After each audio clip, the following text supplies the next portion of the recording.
Pemirsa, terima kasih Anda masih tetap setia bersama kami dan kita berada di segmen akhir. Saudara, sebanyak 270 jiwa warga di lingkar tambang gas di Aceh Timur mengungsi. Hal ini disebabkan oleh bau gas yang diduga beracun yang terjadi sejak 9 April 2021. Sebanyak 270 jiwa warga yang berada di lingkar tambang gas milik perusahaan PT Medco INP Malaka di Kecamatan Banda Alam Aceh Timur terpaksa mengungsi. Hal itu disebabkan oleh banyaknya warga yang keracunan akibat terhirupnya bau buruk yang diduga berasal dari sumur gas milik salah satu perusahaan gas yang berada di sekitar desa tersebut.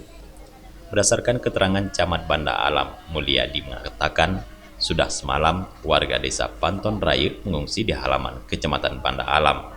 Hal itu dilakukan pemerintah untuk mengantisipasi banyaknya korban yang diakibatkan oleh pembersihan sumur gas milik perusahaan PT Medco INP Malaka yang saat ini jumlah pengungsinya sebanyak 270 jiwa dan korban yang mengalami keracunan sebanyak 16 jiwa. Kita ada 2 dusun dari CP8 dan CP9, di mana sampai data terakhir hari ini kita mencatat ada sekitar 277 warga, di mana ada 13 warga yang masih dirujuk di rumah sakit dan puskesmas kita di Kecamatan Banda Alam ini. Namun untuk berita terakhir, keadaan pasien sudah berangsur-angsur pulih, malah hari ini sudah ada yang pulang sebanyak 6 orang dari Rumah Sakit Jubir Mahmud. Untuk mungkin sementara akan kita tempatkan dulu di rumah saudara-saudaranya, mengingat kita belum menerima kepastian terkait dengan kondisi sumur yang terkendala di atas.